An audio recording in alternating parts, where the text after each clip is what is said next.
Hello, and welcome to episode 13 of the Collect Your Life Incorporated podcast. I am your host and CEO, Janessa A. Henderson. Thank you so much for joining us. Again, we appreciate every listener, everyone who decides to listen to us. So we are not live on Facebook today. We are going to be available on all platforms when you hear this. We're just not, sometimes we may not go live. That's just how it goes with the life that happens. So I appreciate you for watching this on Apple. Listening to this on Apple Podcasts, listening to this on Spotify, listening to this on Anchor, or catching the replay on Facebook or YouTube. Of course, you won't see my face, but just know I'm good out here in these streets. So let's get into our topic for today. One topic that we have today is a topic that I believe a lot of people may have issues with or dealings with in some areas of their lives or at some point in their lives, and it's insecurity. Insecurity is not something that we should have as believers, and just as believers, we should not have insecurity. But insecurity will try to come in and try to get you to think that you're less than. And I'm just going to tell you, my journey and my life with insecurity. I want to also say and put a plug in. I've always said this, but I just want to reassure the people that this podcast is in no way a substitute for mental health or anyone dealing with mental health or needing mental health. I support mental health. I want you to go get the help that you need. That's for everyone, because everyone should be healthy. The total man, not just your body being healthy, but your mind. If your mind is healthy, you're kind of off, So if your mind is unhealthy, you're kind of off. So I just want to say that please make sure that you don't think this is a substitute for mental health. And I am not a mental health professional. I am just someone with experiences and wanting to share those experiences and just talk about different topics on a podcast. And here we go. So insecurity. My insecurity kind of stemmed from at an early age because at an early age, I was set apart, and I lived in a sanctified household. Like, my parents were sanctified. I grew up in the Church of God in Christ. Shout out to Bishop Mason. I love my roots. I love the Church of God in Christ. That's where my belief in Christ began. And I'll always show homage and honor to the church that raised me. But that being said, that made me set apart as a young girl, because I could not wear pants, y'all. I had to wear skirts.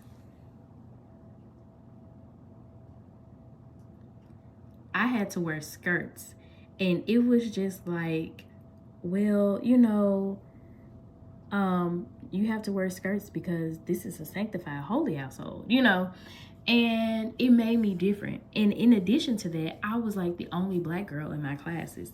From elementary to middle school, I was either the only black or one of two, or the only black child sometimes. And then sometimes I was the only black girl. And then sometimes I was the, only black, or one of two or three. It wasn't that many of us. So in my class, like now in other classes, I guess they had to separate us. So that made me stand apart, made me feel different. Now in elementary school, that wasn't a really issue, but teachers and adults brought it out. So like they made the difference, and that's where like my bullying insecurity started, because I was wearing skirts all the time. And one of my teachers in 4th grade, God rest her soul, she was a great teacher, but one thing that she did wrong one time was calling me out about wearing skirts. And she was like, and you wear skirts all the time. And it brought attention to the class, because it was in front of the class. It brought attention to the class that I was different. And that made me feel so low and insecure. So then when I went to middle school, I developed and was diagnosed with diabetes at the age of 12. That brought on even more, because I was the child that ate all the veggies and all that. I was the healthy child, but they tested my, blood and sent it off to a lab and by a technician, and they said it was type 2, and it was like the trace of me getting diabetes was, or the trait, whatever it was hereditary, and that I had type 2. So, growing up, like, with diabetes made it worse, because, like, most people equate diabetes with having, being overweight, which most people who are overweight could develop diabetes. That is true. So, as a child, okay, and this is me, I think I was in, like, 4th grade then. So, I was a little thick out here. I was a little thicker, still thick. But I was a little thick, long hair don't care, but I was thick. And then this is me in middle school around the time I got diabetes. I'm still a little heavier than most girls my age. Long hair don't care though. That girl cute. But I didn't feel pretty. I didn't feel it when I would look in the mirror. And it's not that I wasn't in a house that would tell me. My parents affirmed me daily, but I had to believe it in myself, and I didn't believe it in myself. So that's where the insecurity came. And so with diabetes, I was like, oh, it's something else I got to deal with. And then when I got diagnosed with diabetes, I went to La Bonheur Children's Hospital here in Memphis. All the kids who got diagnosed with me, like we're going to our diabetes education class at the same time. And I'm like, all these kids are skinny, Lord. Like, they all are, when I say little. They were small, like skinty. And, they were sicker than I was, to be honest. Because some of them were still in the hospital, and they had diabetes. So, like, not all diabetics are overweight, and not all diabetics are skinny. But, like, in this case, I was like, oh, that was a shock to me. Like, most of the people that I was in contact with were skinny, small, And I was an active child. I was in band, and I was in a lot of stuff. But, it's just, like we talked about on last episode, nutrition and just knowing what to eat and when to eat and all those things is very important, being educated about that. So that wasn't, of course, done in my household. You ate what you could, whatever. So that being said, moved to high school. I have diabetes. I didn't want to tell people that I had diabetes, and I felt unpretty when I looked in the mirror. I was like, I'm cute. It was some days I felt cute, but some days in my own skin, I did not feel pretty. Then going to high school, and like I had attention from boys in high school, but it was mainly because I was thick. But I still didn't have that self-confidence. I didn't have that self-confidence or security in myself because I was insecure, okay? I talked to people, like it was, and then going to high school was a different dynamic racially. I was I went to Overton High School, the School of Performing Arts, and that was I was a majority, not a minority anymore. Like I was in an all black school, mostly, predominantly.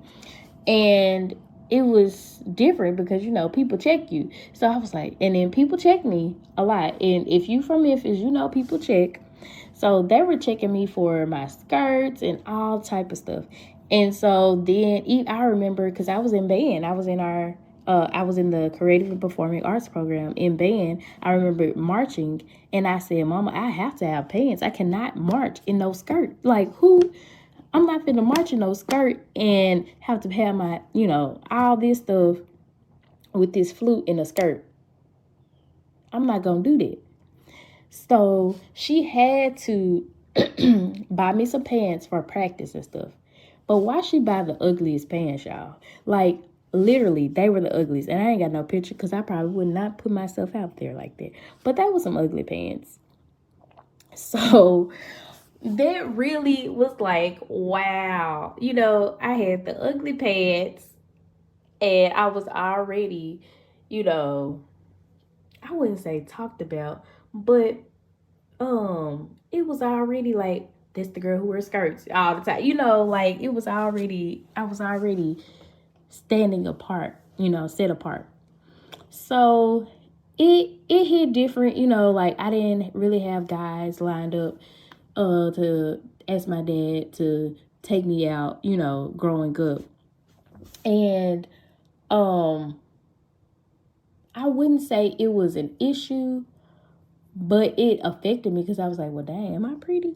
Because that played into the insecurity, and I was just like, not knowing who I truly was. And like I said, my parents affirmed me. I lived in a household where my dad loved him some me, like, and my mom loves her some me. And they always, told me I was beautiful and pretty and everything. And like even family members did, like I had aunts and everything would tell me, you're just so gorgeous. You just the chubbiest, cutest little, just they would affirm me. But I still didn't feel it. And that goes to show, like, you have to make sure you can have the best relationship, best marriage, best, relationship, whatever. And if you don't have that your own self-love, that's going to become a poison in that relationship. If you're not secure in yourself, that could attract different people, the wrong people. So I went to college, and college is where you really like learning about yourself. I'm still wearing skirts, y'all, too. And I would start to buy pants. And everything. And again, I was teased for being thick too in high school. And that's something now that people pay to get surgeries for. Like what I naturally have, people tease me for. Okay. So that being said, like I'm sitting here, in college growing, and this is where my relationship with the Father, with God, is really growing, because like I'm on my own now. I can't lean and depend on parents. I have to truly lean and depend on the Father for different things. Faith for this paper, Lord, I know I just did it. I'm procrastinated, just different things like that. And I just started to grow and blossom and grow into my own self. So, I would say my self-confidence was coming up. Like it went from like maybe a 1 or 2 to like a 7. And so then, when I graduated from college and, moving to teaching, and all that stuff, and I was just like, I'm pretty, like I knew I was pretty. Well, I think my insecurities really went away towards like the end of my freshman year of college. And I think it was just like till I realized like I'm beautiful. Because in my day, in high school, middle school, we didn't have those. You didn't have social media to tell us, this is the it girl. This the it girl. This person is it. But we had TV and commercials, and they would show like this version, like this long hair, skinny person was the this is beauty. And that's not the only person that could be beautiful. You could be skinny, white, purple, color, black, whatever. It doesn't matter. You're still beautiful in your own. And so that is what I had to learn. Like that first year of college, it was really like good for me to go away to school, so I could know who I was, or learn who I was, and start to really learn who I was. And that's again where my relationship with God grew. It went from religion to relationship. Like, I'll take relationship with God over religion any day. So I graduated from college, and this is when I still haven't had a serious relationship. This is where I have a serious relationship, and a first serious relationship, and I'm a giver. Like, when I say I'm a giver, I give my last, not to boast, not to brag, but I will give my last to my people. If I have it, I'm going to give it. And even in the past, like even over the past year, last year, I've given my last to people and didn't have anything for me, but God always made a way. Like, he always provided. Especially if you give in fertile ground. Like, if you're giving to somebody, this is fertile ground, and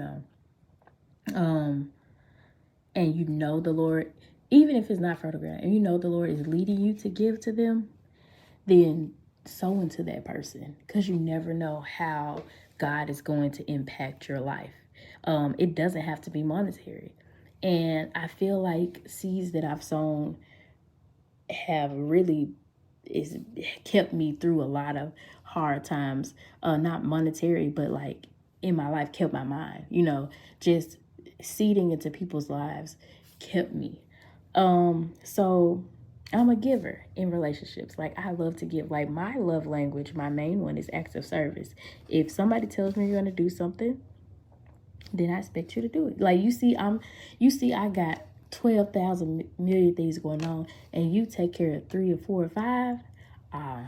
You might have you one for life. Like, but that's my main one. But I'm really all multi-love lingual. Like, I need all of it. Okay, so the love I give, the affection I give, is what I expect in return. And so I pay attention to detail, and I give of my time, of my energy, all that to people. And sometimes that's not reciprocated.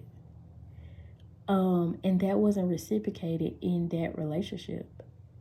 And that was like my first serious relationship, And I was giving and giving and basically being taken advantage of, if we're being honest. And then that broke off. And then my ex-husband came around. And I was like, well, he younger, this ain't gonna work or whatever. So, and this goes into our next topic, not just insecurity. This goes into our next topic of being single and not settling. So my ex-husband came around, and I was like, he's younger than me. I got this, that, and the other. And one reason why I probably didn't have a serious relationship in college is because I had a goal. Like, I was like, I'm graduating 4 years. I gotta have this, and that. Like, I wasn't playing with the people. Like, I didn't have time to play. I had a plan, but God had another plan. So, but I graduated in 4 years, but the career path I thought I was going to be on was not where God was leading me to. So, anyway, my ex-husband came around after the first serious relationship failed, whatever. And I was just like, whatever, we gonna have a little fun, whatever, this ain't gonna be done. And so then I ended up falling for him, and falling in love. And still, I feel like I should have still had my eyes open to other things. Not saying, because yes, I'm a true traditional girl. Like, I am not one to have multiple people, um like multiple people that I'm in a relationship with. If that's you, that's you, sis, okay? But that's not me. So, like, but I'm saying I should have been open to still dating other people, because I wasn't in a committed, anything. You're not in a commitment until you get married.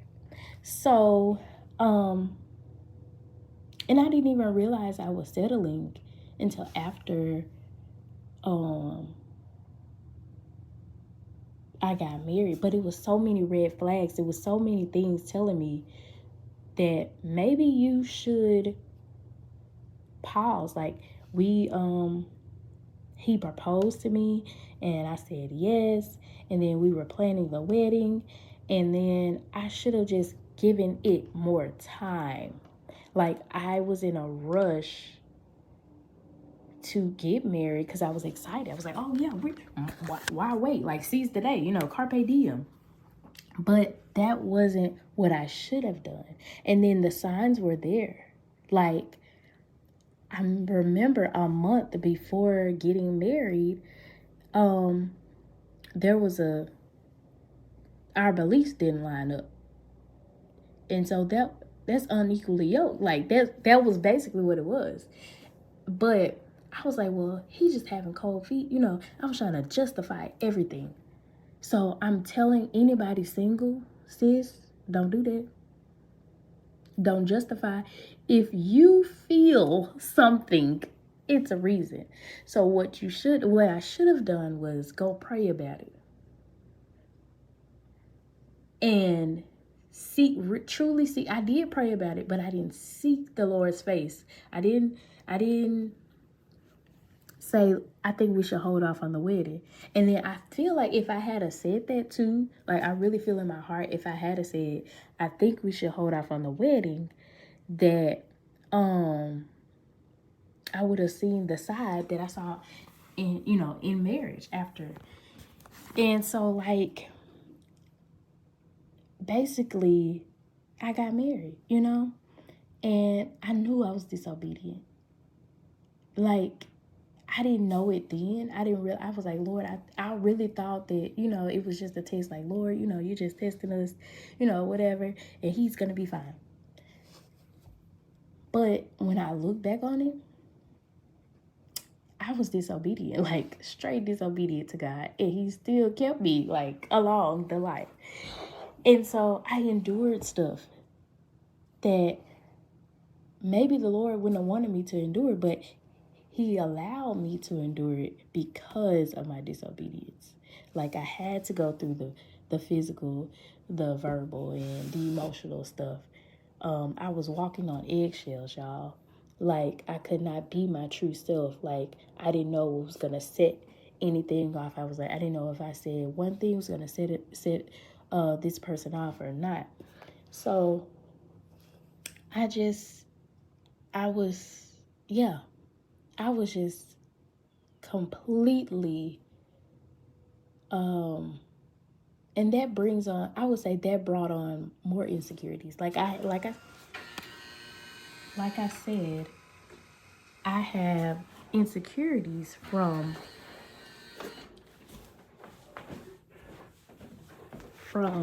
a child to middle school, and that insecurity was like, childhood until college, I had insecurities. And then that insecurity went away until I was in my marriage. That was a fraudulent covenant. I wasn't supposed to be in it. And so I was insecure about myself. I was like, well, what did I do, God?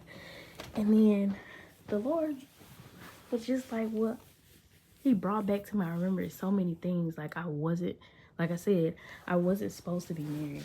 And not to dwell on that, but so I was insecure during the course of my marriage. Like, am I worthy? Am I enough? And that's what the enemy wants you to feel. The enemy wants you to feel so downtrodden. The enemy wants you not to know who your true self is. Like, you are a joint heir with Christ. You are fearfully and wonderfully made. Like, all this stuff that we are as believers, as we are as children of the Most High. Like, the enemy wants you to feel insecure. He wants you to feel downtrodden. He wants you to feel defeated. He wants you to feel like you're not pretty, so that he can have avenues and you can do all this other different things. And he wants to bring in those things that are not for you. So, like, that's what I was. I was insecure, y'all. And it was so hard for me, because I was wrestling before I left my ex-husband. I was wrestling with leaving for like a year or two, and because I had already stayed beyond my expiration date, you know, and so I knew I had to get out. I knew I had to get out of it, because the one thing the Lord shows me is he shows me in dreams, like, a lot of times what is to come. And he showed me that, like, it wasn't good for my child to be in there, like a toxic, unhealthy environment. It wasn't good for either of us to be in that. Because it was a toxic, not just, and because people say toxic so much, but an unhealthy place, an unhealthy environment. It was not good for either one of us. And so I had to step out and leave. And ever since I stopped settling for what was less than for me, God has made a way. Like, I didn't know where I was gonna go, but God has made a way. Like, every step, every decision, God has led me to the right decisions. He's led me to where I should be, who I should be talking to. And I'm single secure. Like, I'm single. Like, my phone dried. Like, ain't nobody, okay? But in that, if it had been me, like, maybe a few years ago, like, if I had left, like, I left even though I stayed beyond my expiration date, because most women do. But if I had left or not prematurely, but earlier, when I was like first having those conversations with God and praying and all that, and trying to make things work, but it wasn't working. If I had left then, I probably would have got into a relationship that I didn't need to, you know? So, like, now I'm just patiently waiting for my king to find me, you know? But I have been in places, and even after divorce, y'all, even after separation, there was insecurities that crept in. I was like, well, am I not worthy enough? You know, am I this? Like, is somebody really gonna want a divorced woman with a child? You know, like, insecurities creep up, but that's how the enemy tries to use that same tactic to come at you. He uses the same thing to try to pick at you and pick at you. And that's what insecurity is. Because when I stopped believing what the enemy said and what other people said, I'm only believing what God says about me. You know, what does God say though? You say that I'm not worthy. you might not value me. You know, a person may not value you. That has nothing to do with you and your self-worth. You know, just because someone doesn't value you. So I want anyone who's single like me, anyone who's been through a heartbreak, because those heartbreaks do hurt. Like, yes, I loved him. It was hard to leave, but I wasn't in love anymore. Like, that in love was gone a long time ago. And so, I had to realize that I was settling. You're just sitting here settling. No, you can do bad by yourself, and you really can. By yourself and God, you can do good. A lot of times we're insecure and we feel like we have to have a mate or someone to talk to feel complete. No, you should come to the relationship full and whole. And if you're not full and whole, then and healed, baby, please be healed. Don't get into a relationship. Don't even talk to nobody. Just be by yourself. If somebody DM you, you like, hey, you know, I'm working on myself. Bye. You know, if they get to that conversation where they want to try to like date or something, don't date. Don't even date. You need a season by yourself. Like, I'm telling you from what I know. Like, from what I know. Okay? So, like, as a single woman, that season by yourself, those self dates, when I say I go and look pretty for myself, okay? I get my makeup done.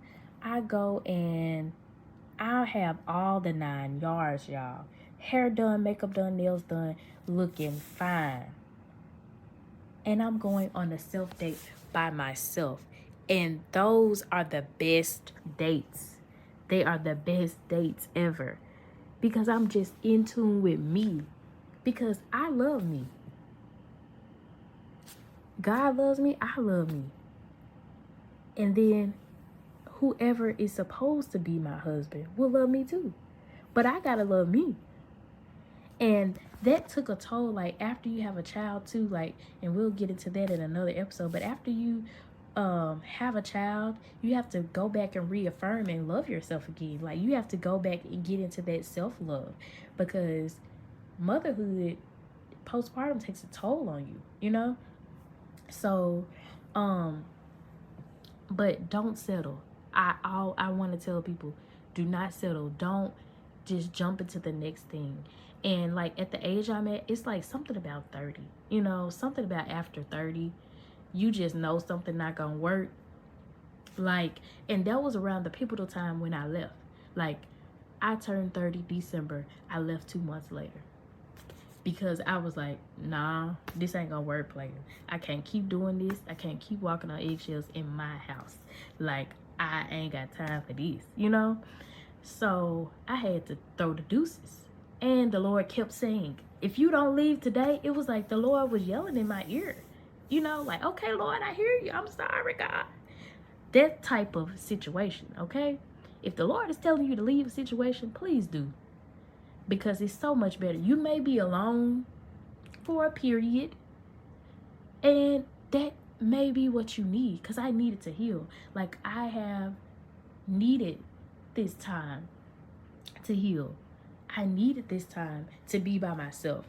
I needed this time to just focus on Janessa and what is Janessa like? Because I was so, had the title of a wife and had the title of a, you know, mother still, you know, I'm always gonna be a mother, baby. But I had the title of a wife, and I was just like so-and-so's wife. And I was like, who is Janessa? Like, I lost myself in that relationship. And I had to go back and find her and go back and remember what the Lord said about me. Like, she is far above rude. I had to go back to look at Proverbs 31. Like, okay, you know, I had to go back and look at different scriptures. Like, Lord, you said I'm this. I don't feel it. So help me. So healing, therapy, like spending time with the Father in his presence is key. Going to therapy is key. Deliverance is key. Jesus is key. Like, all these things definitely helped me during or are helping me.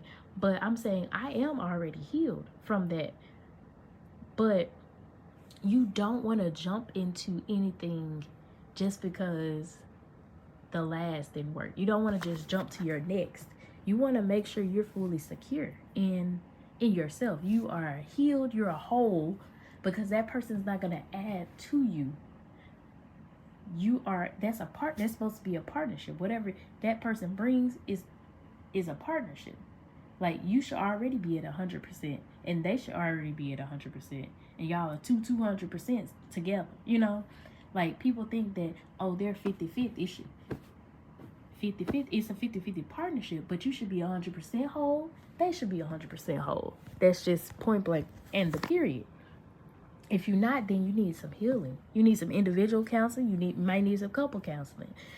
And so I'm telling the people today, if you single, sometimes from the beginning of a text message or a DM, because I've had them. I'm like, oh, this ain't gonna work. You're not for me. Like, from the conversation, from how people address me, it's like, nah, that ain't gonna work, homie. That ain't gonna work. Oh, nah, that ain't gonna work. This ain't gonna work. It's like it's something about 30. 30 hits different, because I've gotten messages. I was like, and I'd be nice, y'all, to the people in my inbox. I actually say hey or something, but some people just do the most.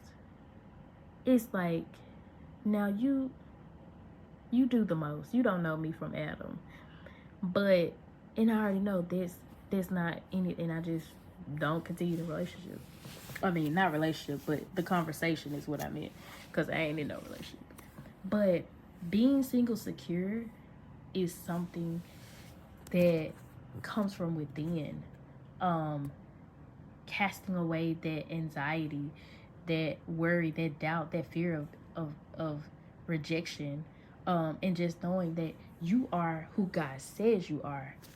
And when you truly, like, the enemy don't want you to know who you truly are in Christ, and fully be loosed in that, because then he ain't gonna have no access to you. He ain't gonna have no way to you, because you are gonna be knowing and glowing, and God got you, 100%. You already know what God says this about me. I am the apple of God's eye. If you are a child of God, you are the apple of his eye. And then you have somebody out here in these streets trying to tell you that you're not worth it. Nah, baby. I'm good, love. Enjoy. Like, know your worth. Ladies and gentlemen. Like, not just the ladies out here. I'm talking to everyone. Know your worth. Be single. Enjoy go on dates. Yeah, I want to take me on a date. Okay, because it could be the start of something. But if it's not, you just had a good time with someone. Okay, you got a friend. You can always be friends. Some people can't. But just enjoy the time and get yourself where it needs to be. Enjoy the singleness, so that when your person comes, you good. You set for life. And I have this picture on Facebook. Remember that the relationship you have with yourself affects all the others. And that goes back to all we've said today with insecurities, with my story about insecurity and being single secure, and not settling. If your relationship with yourself is off, then 9 times out of 10, their relationship with everyone else is going to be off. So you got to make sure you're secure. You got to take care of self. Like the self-care and the self-care campaign, the self-love, self-confidence, self-everything that is so harped on. And I know that it could be cliche, and like people are might be tired of self-care, hearing it, but it's very important in this day.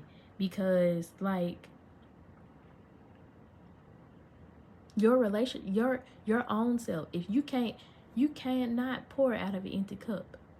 So if you want to be fulfilled in a relationship, you want to have the best relationship, you got to take care of you. And that starts with you and your relationship with yourself and what you see in the mirror. It starts with the man in the mirror, the woman in the mirror. So I hope you enjoyed this podcast. I'm so thankful that you decided to join us on episode 13. Be on the lookout for our next episode. It's going to be lit. We got a guest coming. It's going to be lit. Y'all be blessed.